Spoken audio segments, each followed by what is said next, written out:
Assalamualaikum warahmatullahi wabarakatuh. Bismillahirrahmanirrahim. Alhamdulillahirabbil alamin wa wassalatu wa taslim ala sayyidina wa maulana Muhammadin wa ala alihi washabbihi ajma'in. Allahumma akhrijna min zulmatil wahmi wa akrimna min nuril fahm wa tahina bi ma'rifatil ilm wa sahhil akhlaqana bil hilm waj'alna mimman yastami'una al-qawla wa yattabi'una ahsana. Fadilatul muhtaramin, Bapak Ibu jamaah salat Zuhur yang dirahmati Allah, mudah-mudahan apa yang kita lakukan pada siang hari ini akan menjadi sebab rahmatnya Allah dilimpahkan kepada kita semua, berkahnya Allah dilimpahkan kepada kita semua, dan kemudian Allah akan meridhai kita beserta keluarga kita pada rabbal alamin. Jamaah yang saya hormati, melanjutkan apa yang sudah kita awali kemarin. Jadi kalau yang akan kita sampaikan ini, kalau kita sampaikan sangat terperinci, kayaknya waktunya memang nggak cukup. Karena misalkan saya harus menjelaskan nisabnya kambing itu berapa, kalau kambingnya kelipatan dari 40 berapa, itu mungkin Bapak bisa membaca sendiri di beberapa referensi atau banyak referensi yang bisa menjelaskan hal seperti itu. Tetapi pada kesempatan kali ini saya hanya ingin memberikan poin-poin yang mungkin barangkali itu yang menjadi perbedaan pendapat para ulama, dan itu yang kemudian menjadi logika hukum yang berusaha dibangun oleh para ulama. Maka kemudian produk hukum itu bisa seperti itu. Itu yang paling penting kalau menurut saya. Jadi yang pertama yang ingin saya sampaikan adalah syurutul mal allati tajibu zakah fi, yaitu harta yang memang diwajibkan untuk dikeluarkan zakatnya itu ada syaratnya. Yang pertama adalah tentu zakat itu memang betul-betul tentu harta itu adalah harta atau terkategorikan sebagai harta yang memang diwajibkan untuk dikeluarkan zakatnya. Dan ini para ulama nanti bisa berbeda pendapat. Kemudian yang kedua adalah ayat bukan nisab, sampai nisab. Nisab itu apa? Nisab itu adalah al-qadrul ladzi rattaba asy-syari'u wujub az-zakah 'ala kullihi. Satu ukuran, satu kadar, di mana kalau harta kita ini nyampe ukuran atau kadar ini berarti kita sudah diwajibkan untuk mengeluarkan zakat. Nah, ini tentu juga ada berbeda pendapat lagi tentang item-item yang memang dikeluarkan zakatnya itu memang berbeda. Kemudian yang ketiga itu adalah ayatuna hadal mal mamlukan milkan taman. Harta itu betul-betul kita miliki secara sempurna. Kita sering membahasakan dengan milkun tam, kepemilikan sempurna. Jadi harta itu betul-betul menjadi milik kita. Nah, sekarang ini kan banyak sekali orang punya toko, orang punya bisnis, tetapi barang-barang yang ada di toko kita itu ternyata bukan milik kita secara sempurna. Mungkin barangkali yang memenuhi toko kita itu barang-barang titipan. Misalkan jenengan punya galangan atau toko bangunan itu mulai dari semen, keramik itu bukan punyanya toko, itu adalah punyanya perusahaan yang kemudian dititipkan di situ dengan kontrak atau kerjasama itu, sehingga itu bayarnya kalau sudah laku. Nah, kira-kira yang seperti ini kan tidak terkategorikan sebagai milkun tam, tidak memilikan sempurna, atau bahkan itu bukan sesuatu yang dia miliki. Padahal yang namanya zakat itu kan tamlikul mal lil mustahiqin. Kita ini memilihkan, maksudnya memilihkan itu menyerahkan sebagian dari harta kita untuk dimiliki oleh para mustahiq itu. Artinya kalau kita mampu memilihkan harta kepada orang lain, berarti harta itu betul-betul menjadi milik kita. Mana mungkin orang bisa memilihkan satu benda kepada orang lain, tetapi dia tidak memiliki benda itu, kan tidak mungkin. Nah, itu. Kemudian ada lagi nanti milkun tam ini juga ada lagi, yaitu harta itu betul-betul tahta wilayatihi, betul-betul di atas kekuasaan dia. Saat itu betul-betul dia pegang. Kadang jenengan itu punya harta tapi jenengan nggak pegang. Contohnya uangnya jenengan diutang orang lain. Jenengan punya uang misalkan 100 juta tapi dibawa orang. Nah, ini makanya ini kan hartanya betul-betul punyanya panjenengan, tetapi panjenengan tidak memiliki kekuasaan untuk mentasarufkan atau untuk mengelola harta itu, karena harta Yang model seperti ini para ulama memang beda pendapat. Jadi para ulama memang beda pendapat. Termasuk yang mengatakan harta kita yang dihutang oleh orang lain nggak harus dizakati dan tidak perlu dimasukkan dalam hitung-hitungan harta yang wajib dizakati itu adalah Sayyidah Aisyah. Jadi menurut Sayyidah Aisyah itu beliau berpendapat bahwa harta yang seperti ini tidak perlu dizakati. Tetapi para ulama dengan referensi yang mereka miliki beda pendapat. Karena orang yang membawa uang kita itu kategorinya kan bisa jadi dua. Orang yang punya potensi mampu mengembalikan uang itu atau hutang itu. Yang kedua orang yang memang berpotensi untuk tidak mampu mengembalikan. Berpotensi untuk tidak mampu mengembalikan. Dan jenengan kan yang sudah bisa memperkirakan itu. Nah kira-kira selalu balik, selalu popo gitu. Kalau yang model seperti itu ya nggak perlu dihitung untuk dizakati. Tetapi ada orang-orang yang mungkin panjenengan memang tahu betul, dia punya komitmen, panjenengan tahu betul, dia juga berpunya, misalkan ada potensi untuk bisa kembali. Nah, yang seperti ini menurut para ulama tetap harus dihitung dan dikeluarkan zakatnya. Tetapi ada pendapat satu lagi, tidak perlu saat itu langsung dikeluarkan, meskipun orang yang membawa harta kita itu orang-orang yang memang berpotensi untuk mengembalikan harta itu. Kapan dizakatinya? Dizakatinya pokoknya besok wis kembali baru dizakati selama belum kembali. Artinya apa? Masalahnya ini kan kembalinya baru sekarang. Padahal hutangnya sudah 2 tahun, artinya ada 1 tahun yang belum dizakati oleh. Nah itu berarti dikompok. Nah, apa namanya berarti double tapi saat kembali. Kalau enggak kembali berarti enggak gitu maksudnya. Nah itu apa namanya cabang dari pembahasan yang disampaikan oleh para ulama milkun tambuh. Nah ini yang disepakati oleh para ulama.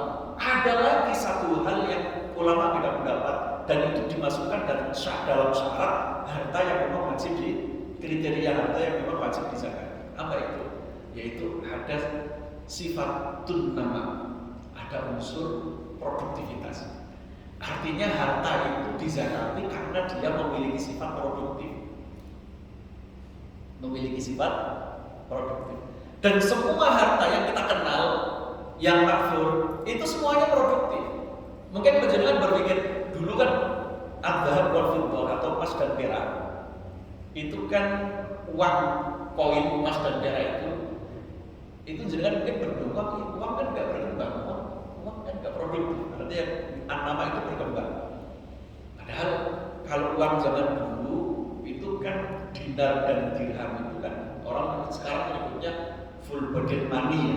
Artinya nilai intrinsik ya, nilai intrinsiknya itu dari bahan yang dipakai untuk bikin dinar dengan nominal yang tertera di uang itu kan sama.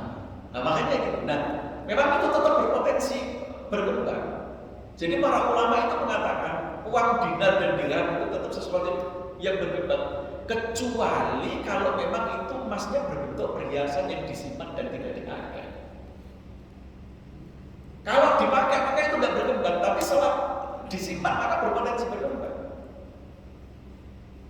Nah ini yang disebut oleh para ulama, sehingga dari definisi nama atau berkembang inilah para ulama kemudian banyak sekali mengembangkan dana yang harus dikeluarkan zakatnya itu kalau pendapat ulama kontemporer itu kan banyak sekali. Nanti ini akan kita jelaskan. Nah sekarang ada lagi hal yang perlu kita pahami bersama-sama, yaitu al-mal al-mustafad fi athna'il haul, harta yang kita dapat di pertengahan haul. Haul itu kan 1 tahun ya. Haul itu 1 tahun. Ada harta yang wajib kita zakati dan di sana disyaratkan harus sudah 1 tahun, kecuali al-mu'asyarah. Al-mu'asyarah itu zakat zuruh dan thimar, zakat pertanian dan buah-buahan itu nggak harus haul, tapi dia ketika panen maka harus dizakati. Tetapi selain itu ada syarat yang namanya haul. Haul itu 1 tahun. Karena di dalam logika agama kita, orang kalau memiliki harta tapi hanya cuma 1 bulan 2 bulan itu belum disebut sebagai orang kaya. Kalau orang kaya itu kalau sudah punya harta lebih daripada 1 tahun itu namanya disebut dengan kaya. Nah, tetapi persoalannya terkadang di awal tahun sampai 1 nisab, di pertengahan tahun itu kemudian bolong tengah, artinya nisabnya berkurang. Tapi di akhir tahun nanti full lagi sampai nisab lagi. Atau bisa jadi dibalik, mungkin di awal tahun itu sudah sampai 1 nisab, di pertengahan tahun kemudian itu berlipat ganda semakin banyak. Maka tambahannya ini ikut nisabnya yang pertama, apa ikut nisabnya mulai dari awal lagi. Artinya ada beberapa nisab di harta yang sama. Nah, ini ulama memang memperinci itu. Jadi kalau memang ini harta yang muncul di tengah tahun itu merupakan min jinsil mal. Min jinsil mal itu misalkan jenengan punya kambing di bulan Januari itu 40 ekor. Kemudian ke 40 ekor ini semuanya beranak. Jadilah berarti di bulan Mei jadi berapa? Di bulan Mei jadi 80. Iya kan? Di bulan Mei jadi 80. Kemudian di bulan berapa? Di bulan Desember atau di bulan Januari tahun depannya yang sudah 1 tahun itu. Tapi mohon maaf, saya ingin menyampaikan ini, saya hanya ingin mempermudah saja. Tetapi sebenarnya haul itu hitungannya tidak dengan bulan tidak dengan tahun Masehi ya. Haul itu hitungannya adalah tahun Hijriah. Ya, jadi Muharram ke Muharram, misalkan Safar ke Safar. Jadi hitungannya bulan tahun Hijriah bukan tahun Masehi. Saya ini hanya ingin mempermudah saja. Jadi misalkan di Mei ini ternyata menjadi 80. Anaknya kambing 40 ini haulnya ikut induknya, ikut ibunya, ikut induknya, apa dia harus memiliki haul sendiri. Nah, karena ini adalah min jinsil mal, maka para ulama mengatakan bahwa haul si anak ini, cempe ini ikut haulnya induknya, sehingga dia tetap dihitung menjadi satu dan dizakati semuanya di akhir tahun. Itu yang pertama. Kemudian idza kana al-mal al-mustafad min ghairi jinsil mal alladhi 'inda. Kalau ada kasus di pertengahan tahun kemudian ada pertambahan harta, tetapi harta itu bukan dari jenis harta yang pertama. Bagaimana itu? Misalkan panjenengan punya ternak kambing, ya kan, di awal tahun sudah sampai 1 nisab. Kemudian di pertengahan tahun semakin banyak, jenengan semakin kaya. Setelah memiliki kambing ini, jenengan bisa ekspansi bisnis yang lain dari hasil kambing. Tetapi bisnisnya nggak kambing. Misalkan dari hasil kambing ini jenengan buka bisnis, misalkan asalnya misalkan sapi ya, sapi. Setelah sapi jenengan bisnis buka penggilingan daging atau jual beli daging sapi misalkan. Ini kan bisnisnya kan beda, tapi nyata-nyata hartanya memang dari bisnis yang pertama tadi. Yang asalnya hanya ternak sapi, kemudian di tengah tahun dia tambah bisnis jual beli daging atau bisnis penggilingan daging sapi misalkan gitu. Nah, ini para ulama mengatakan fahadal mustafad yu'tabaru lahu haulun min yaum istifadatihi in kana nisab. Jadi nisabnya tetap berbeda. Artinya nisab bisnis penggilingan daging tadi ini dimulai saat dia memulai bisnis ketika awal tahun, ketika pada saat itu sudah sampai nisab. Nah, kemudian ada lagi misalkan di tengah tahun kok nisabnya berkurang. Ini kan bisa macam-macam. Di tengah tahun nisabnya berkurang. Misalkan di awal tahun Januari itu dia memiliki 40 ekor kambing. Kemudian di bulan Mei ternyata malah berkurang menjadi 20. Ya kan? Tapi nanti di bulan November ternyata 45. Januari 40 sampai 1 nisab, Mei 20, kemudian di bulan November 45. Ini para ulama mengatakan yang model seperti ini, maka di bulan November ketika 45 dia memulai yang baru. Kecuali emas juga begitu. Kecuali kalau perdagangan. Karena orang dagang itu kan biasa, tengah tahun kemudian turun omsetnya itu kan biasa. Kecuali kalau perdagangan.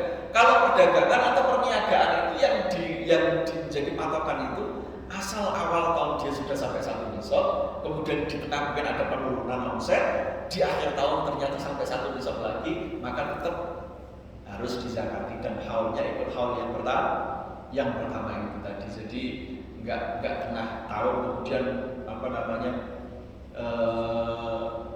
nisabnya turun, setelah itu beberapa bulan kemudian nyampe nisab lagi, kemudian baru dia menghitung haulnya dari awal lagi, betul begitu.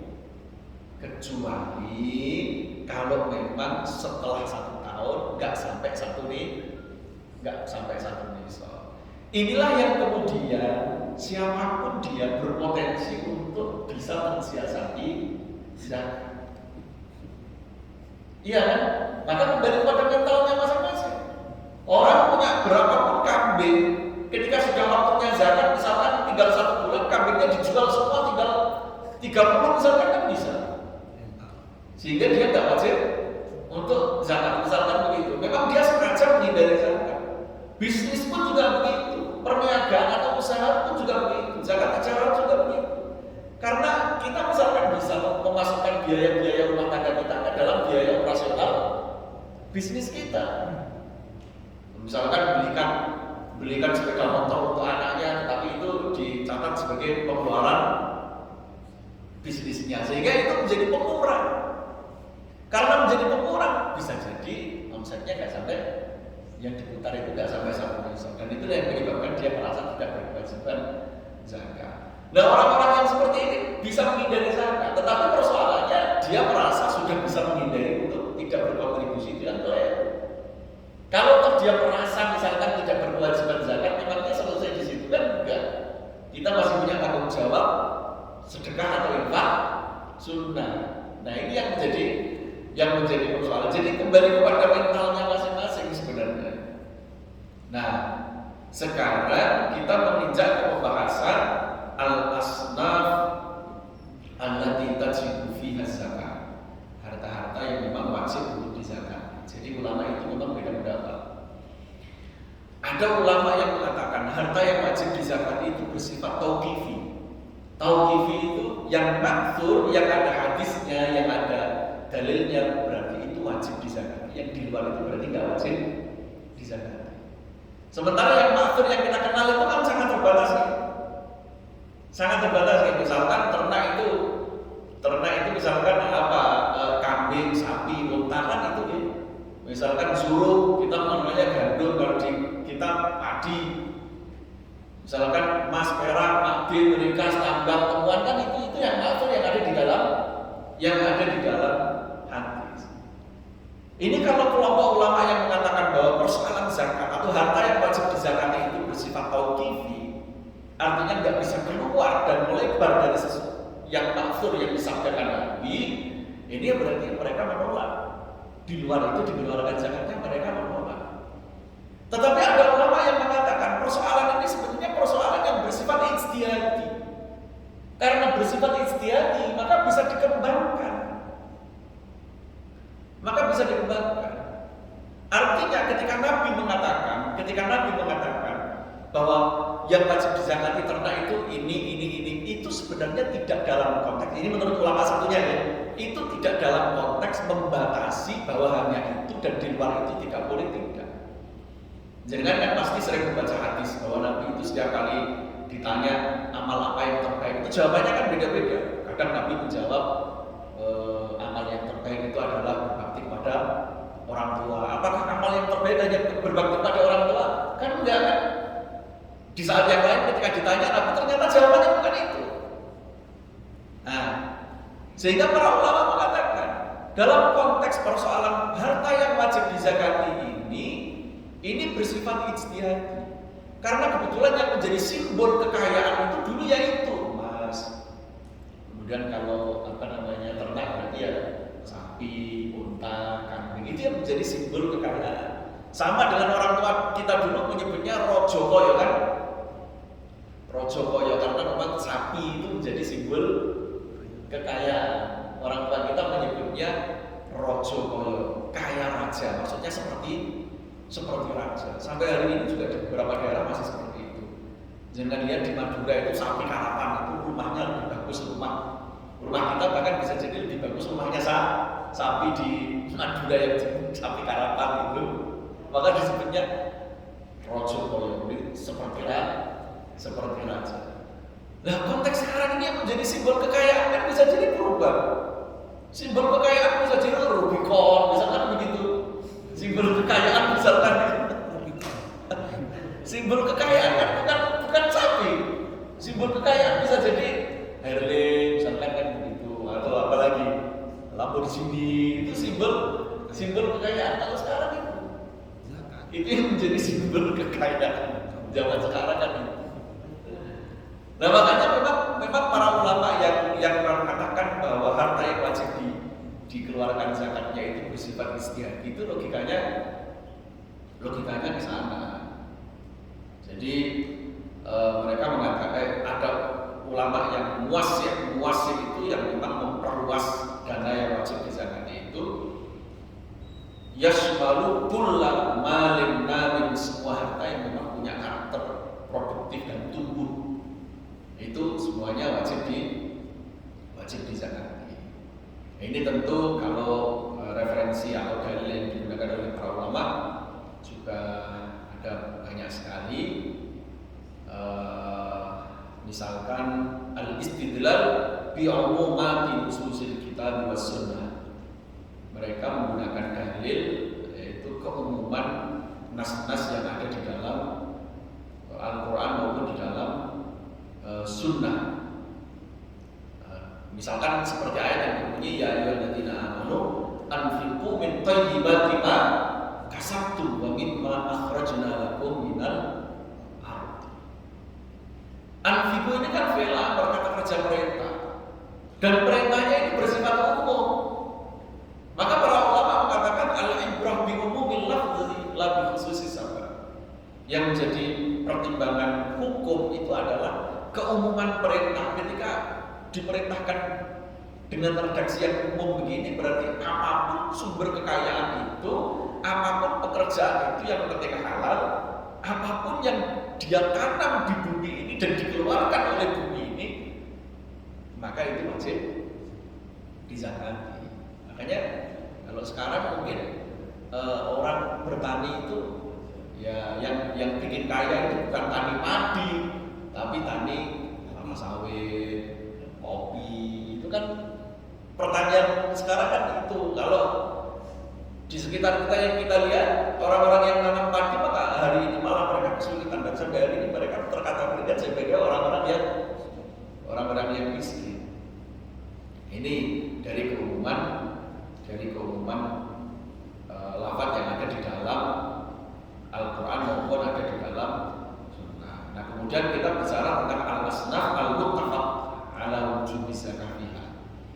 Yang sudah ulama sepakati itu kan emas, perak, kemudian unta, sapi, kambing, gandum, kurma, anggur, itu yang disepakati oleh para ulama. Kemudian ada beberapa poin yang ingin saya sampaikan, bahwa kalau di dalam persoalan emas itu kan 85 gram. Ulama mengatakannya begitu gitu. 85 gram itu emas itu berapa karat? Harusnya 85 gram itu 24 karat. Nah kalau di bawah 24 karat berarti kan harusnya nisabnya gramnya kan tidak sama ya. Maka ada ulama yang menulis kalau 21 karat berarti 97 gram. Kalau 18 karat berarti 113 gram. Ini yang perlu diingat. Kita ini kenalnya hanya 85 gram, tapi nggak berpikir 85 gram itu berapa karat. 85 gram itu kalau 24 karat. Kalau emas yang di sekitar kita itu rata-rata kan nggak ada 20, nggak ada 20 Itu yang harus dipahami bersama-sama. Tetapi kalau 85 gram itu 24 karat berarti nisabnya semakin besar, dan itu tidak disukai oleh lembaga zakat, biasanya begitu. Itu kalau 85 gram 24 karat. Nah, kemudian ada satu lagi yang ingin saya sampaikan yang berkaitan dengan perluasan objek zakat, yaitu az-zakah fil rawatib wa kasbil amal, atau kita mengenal sekarang ini dengan istilah zakat profesi. Ya, kita mengenalnya dengan istilah zakat profesi. Zakat profesi itu lagi-lagi para ulama juga beda pendapat. Ini kalau kita mengatakan ulama yang memperluas dana objek yang memang harus dizakati tadi ya. Jadi zakat profesi itu ulama beda pendapat. Ada ulama yang mengatakan bahwa zakat profesi itu dikiaskan dengan zakat zuruh atau pertanian. Ada ulama yang mengatakan bahwa zakat profesi itu dikiaskan dengan zakat tijarah. Sehingga nisabnya pakai nisabnya emas perak. Kalau dikiaskan dengan zakat zuruh atau pertanian berarti asumsinya setiap kali panen. Asumsinya berarti setiap kali panen menggunakan nisabnya zuruh. Nisabnya zuruh atau pertanian itu berapa? Nisabnya zuruh atau pertanian itu kalau dalam bentuk beras itu 520 kilo. Ya tinggal mengalikan berarti. Berapa itu berarti? 520 itu kalau dikalikan misalkan beras 10.000 atau 11.000 berarti 5.720. Berarti orang kalau punya gaji 5.720.000 berarti sudah wajib zakat. Asumsinya setiap kali gajian itu setiap kali panen. Kalau dikiaskan dengan zakat zuruh berarti tanpa dikurangi kebutuhan pokok. Karena zakat pertanian kita kan nggak dikurangi kebutuhan pokok, nggak dikurangi pupuk dan sebagainya kan, tanpa dikurangi kebutuhan pokok.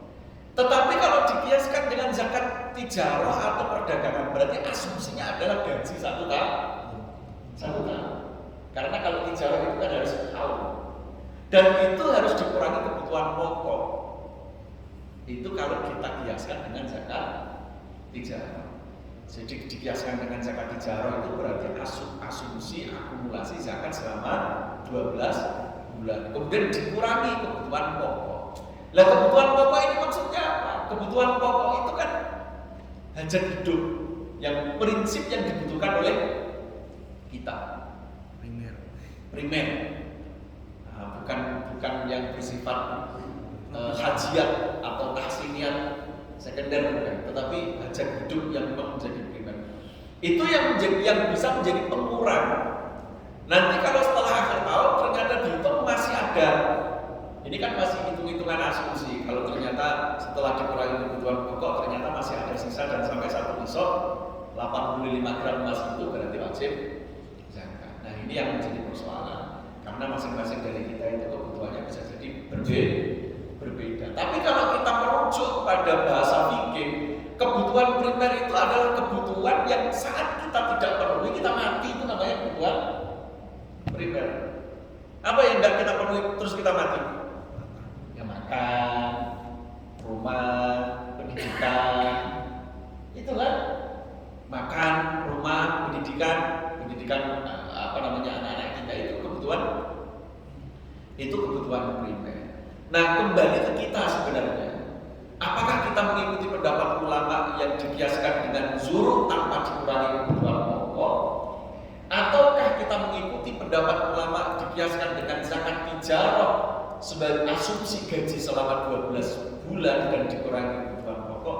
Monggo terserah kita, terserah ulama jenengan mengikuti pendapat yang mana. Tapi biasanya kalau dikurangi kebutuhan pokok ya habis. Ini repotnya kalau dikurangi kebutuhan pokok ya habis. Tapi sebenarnya kita ikutkan pendapat kita kiaskan dengan zakat zuruh ataupun kita kiaskan dengan zakat tijarah 85 gram Ya mirip-mirip sebenarnya. Artinya nisab itu nanti ketemunya tetap sama.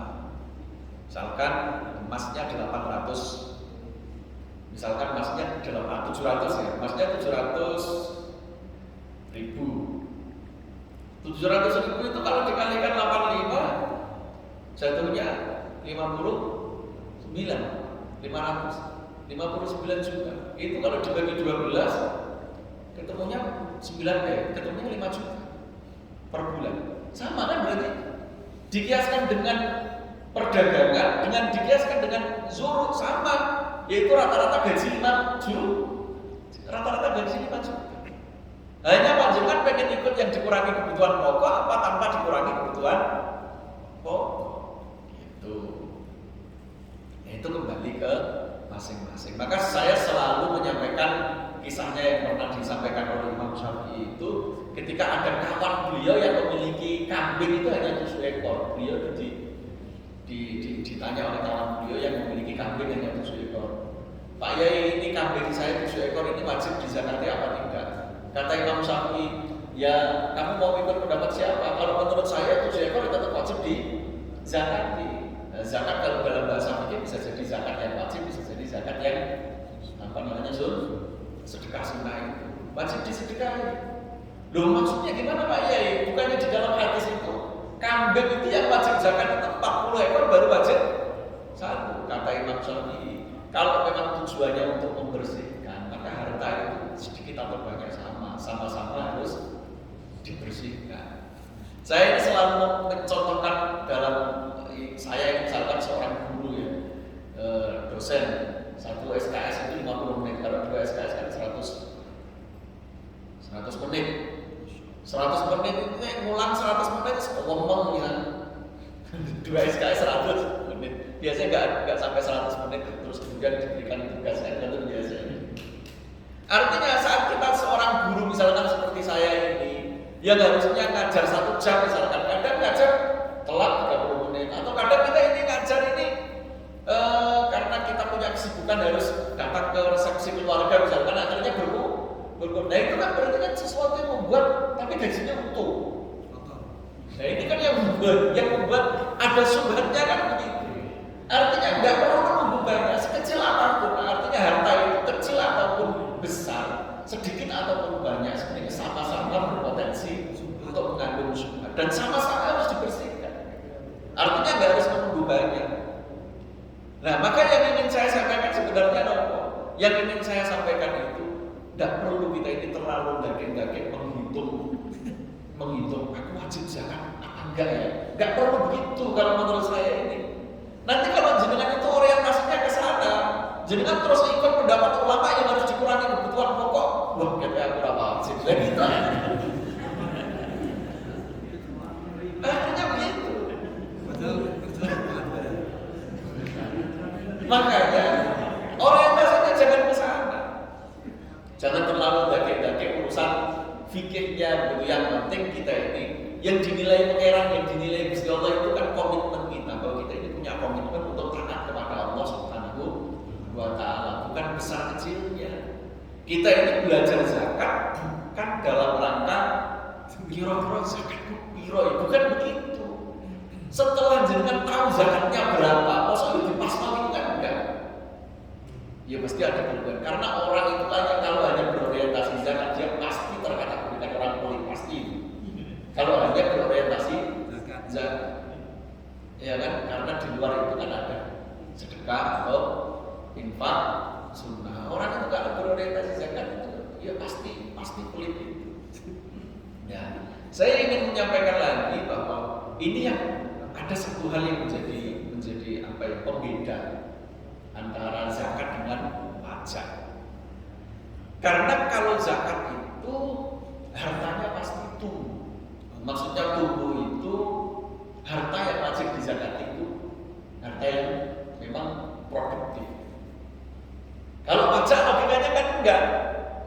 Oh pokoknya jenengan jual kemudian jenengan beli itu juga terkena pajak. Kalau dalam logika zakat itu asal tumbuh maka dia wajib. Maksudnya tumbuh itu begini. Jenengan misalkan begini. Jenengan beli mobil, ada pajaknya. Jual mobil, ada pajaknya. Padahal itu mobil dipakai sendiri, bukan untuk diperdagangkan. Kalau dalam logika zakat, mobil yang seperti itu nggak wajib zakat. Jenengan beli mobil, dipakai, terus baru enek wong sing seneng, tak tukune, kata regane cocok, terus didol. Itu kan dalam logika zakat kan nggak wajib zakat. Kecuali kalau memang jenengan niatkan untuk berbisnis dan berdagang asli maklar. Beli memang diniatkan untuk dijual. Maka ini kan kategorinya sudah dagang. Maka harta itu menjadi produktif. Jenengan punya properti misalnya. Dari sisi properti itu kalau nganggur begitu ya nggak wajib dizakati. Tapi itu dikontrakkan. Itu baru wajib zakat. Kan begitu, karena di dalam logika zakat itu yang wajib dizakati itu yang tumbuh, yang memiliki sifat nama itu tadi. Kalau nggak ada sifat tumbuh tadi itu, nggak ada sifat nama tadi itu, maka itu tidak wajib dizakati. Kira-kira begitu. Nah, maka dengan saya terakhir, mungkin barangkali ada yang ingin bertanya, monggo.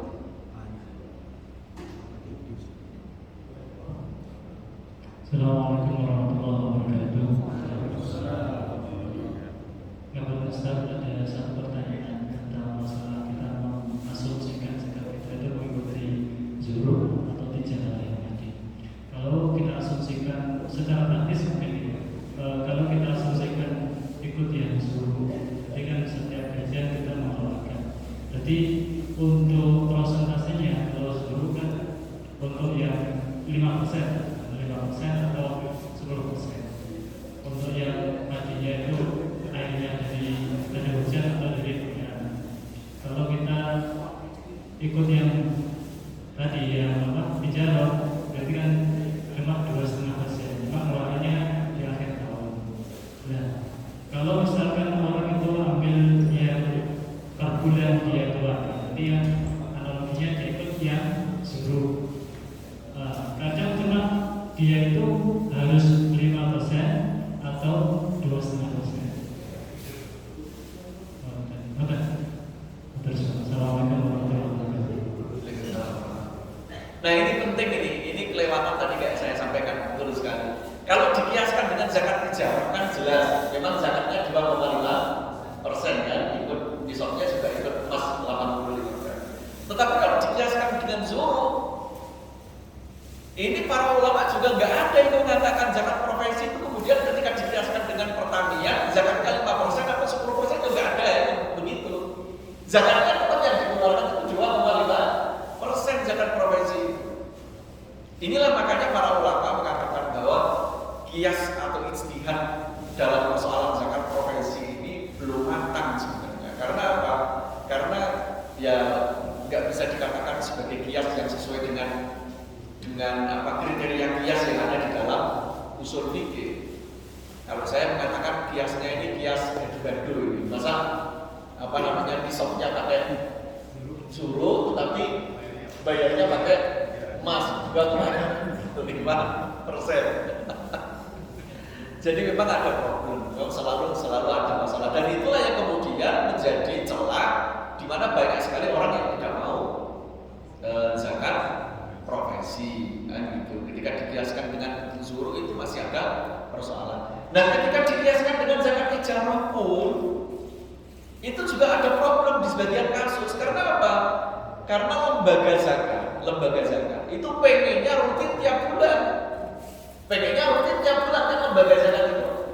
Tetapi kalau dikiaskan dengan zakat tijarah, harusnya kan akumulasi 1 tahun. Artinya setelah 1 tahun baru ditarik zakatnya, tetapi oleh lembaga zakat kita ditariknya tiap bulan.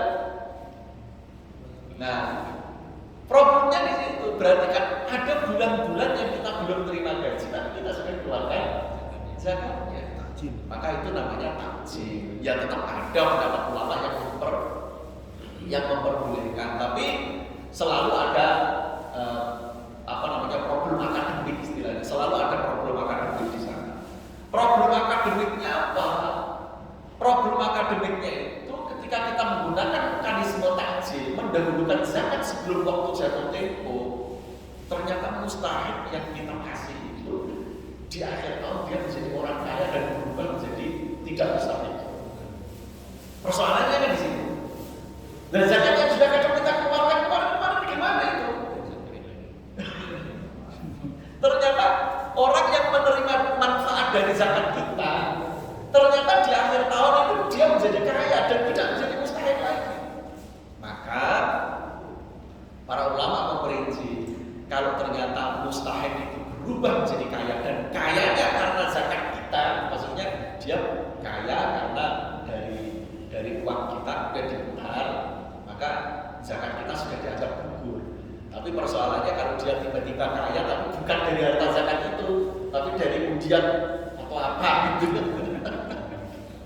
Maka itu yang menjadi persoalan. Sehingga memang ya, jadi makanya sampai hari ini pun para ulama masih berdebat tentang persoalan itu karena di rekayasa fikih yang para ulama lakukan itu selalu ada problem akademik yang belum diselesaikan hingga hari ini. Maka ya kembali lagi saya selalu menyampaikan jangan terlalu fikih model begitu, karena kita kalau terlalu begitu nanti ujung-ujungnya kita pengennya tidak usah kan itu. Baik Ustaz, ada beberapa pertanyaan. Ini masih 5 menit lagi ya. Pertama mengenai tadi, karena kan ini ranahnya ranah nggak ada auditor ya untuk zakat kan pribadi kita ya, keimanan. Itu iya, bagaimana dalam rangka ketaatan kita untuk melakukan zakat? Karena tadi kan hitungannya kita sendiri yang tahu tuh kan, nggak ada yang ngawasin. Kalau ini kan ada auditor, lu harus bayar segini. Kalau pribadi kita kan kita yang tahu tuh apa dari kita bohong atau enggak itu bagaimana ketaatan. Yang kedua, apa sih hukumannya balasannya bagi orang yang mengakal-akalin zakat supaya orang itu tidak terkena zakat? Nah itu kategori itu. Dan yang terakhir, kita udah baru tahu nih ternyata kita wajib zakat. Dulunya selama berapa tahun bagaimana taubati itu kita supaya bayar zakat yang dulu kita nggak bayar karena kita baru tahunya sekarang nih. Jadi kita belajar fikih zakat itu supaya biar tahu minimal kita keluar itu berapa sih? Bukan kita mengeluarkan angka minimal, bukan. Tetapi supaya nggak kurang, maksudnya supaya kita ini nggak kurang. Kan begitu ya kan? Sama seperti misalkan di dalam madzhab Syafi'i ya. Di dalam madzhab Syafi'i itu masmubah birrosi, mengusap sebagian kepala itu kan walau sya'ran wahidah, meskipun satu rambut itu kan dalam madzhab Syafi'i kan sudah boleh. Tapi apa ya, kita belajar fikih Syafi'i itu supaya bisa melakukan begini dong kan enggak. Artinya orientasinya kan enggak ke sana. Kita belajar fikih Syafi'i yang boleh hanya sya'ran wahidah, rambut satu ketika berwudu. Itu bukan berarti kita harus melakukan itu, bukan. Ya kalau kita bicara idealnya semua masuk jami'ir rosi itu. Sama ketika jenengan itu, misalkan jenengan tahu ya, dalam menutup aurat ketika sholat itu mulai dari pusar sampai lutut. Tahu jenengan itu minimal sahnya begitu, tapi itu bukan berarti harus dilakukan seperti itu. Yang ideal kita sholat ya pakai baju yang seperti ini kan gitu. Nah, fikih zakat itu kita tahu itu supaya kita nggak sampai kurang gitu, tapi kita tidak harus melakukan yang sesuai dengan nominal yang benar. Kembali ke diri kita masing-masing. Orang yang jelas menghela agama itu hubungannya berat, apalagi untuk menghindari kewajiban agama. Kata kiai-kiai dulu itu orang yang mensiasati agama, yang mensiasati hukum, besok akan dimasukkan ke dalam tong oleh malaikat sama tongnya ini kemudian digelundungke dimasukkan ke neraka. Dan kalau dia protes, saya ini kok dimasukkan ke neraka, gimana itu malaikat? Saya nggak memasukkan kamu ke neraka, saya memasukkan tong, kata malaikat. Itu orang yang mensiasati hukum itu begitu, bisa disiasati oleh malaikat. Tadi yang terakhir apa? Mentaubati. Itulah mengapa ada skema sedekah dan infak sunnah. Ya perbanyak saja sedekahnya, perbanyak saja infaknya. Ada banyak cara untuk kita mentaubat itu kalau urusan dunia. Jadi perbanyak sedekah, perbanyak infak. Ya yang sunnah-sunnah itu yang harus, karena ibadah sunnah itu bagaimanapun juga al-jabru itu menutupi, ya kan, menutupi kekurangan kewajiban kita itu ibadah-ibadah sunnah yang kita lakukan. Siapa yang tanya atau terakhir? Tadi.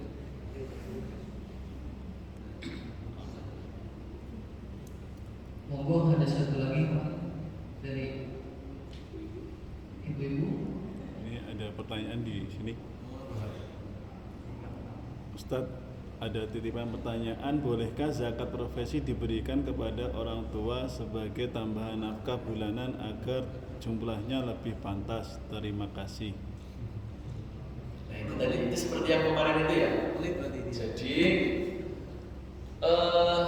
zakat itu memang idealnya untuk khudunun agniyain wa turatu ila fuqarain, kan kemarin diambil dari masyarakat kaya setempat dan dikembalikan kepada masyarakat miskin setempat. Maka para ulama itu termasuk dalam mazhab Syafi'i, naqlu zakat, memindah zakat, dana zakat keluar daerah itu kan tidak boleh, kecuali kalau daerah sumber dana itu sudah cukup misalkan.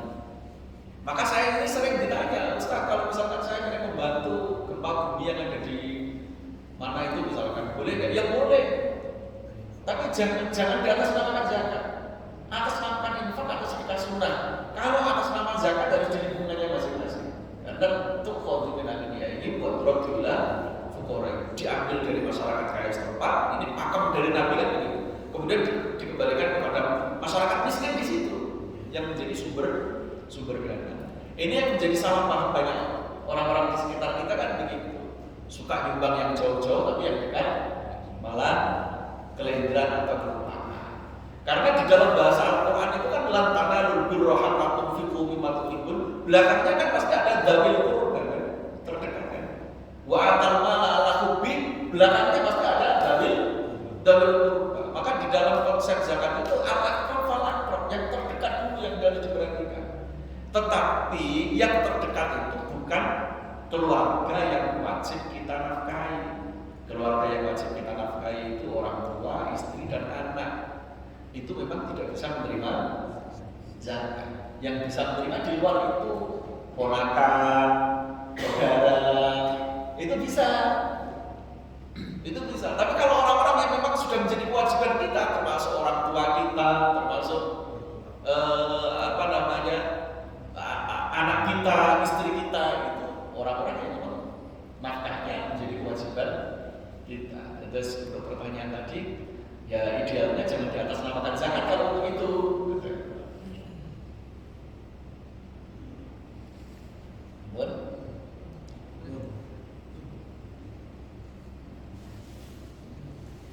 Ya cukup, insya Allah masih ada waktu lagi dan di depan ya. Ya. Kalau kita lanjut lagi nanti di jam 1 kita diomongin supervisor kita semuanya aja. Jadi monggo ditutup alasan untuk memimpin doa. Bismillahirrahmanirrahim. Allahumma fa'alna bima 'allamtana wa 'allimna bima yanfa'una wa rzuqna 'ilman yanfa'una bihi la ilaha illa Allah. Rabbana la tuzigh qulubana ba'da idh hadaytana wa hab lana min ladunka rahmah innaka antal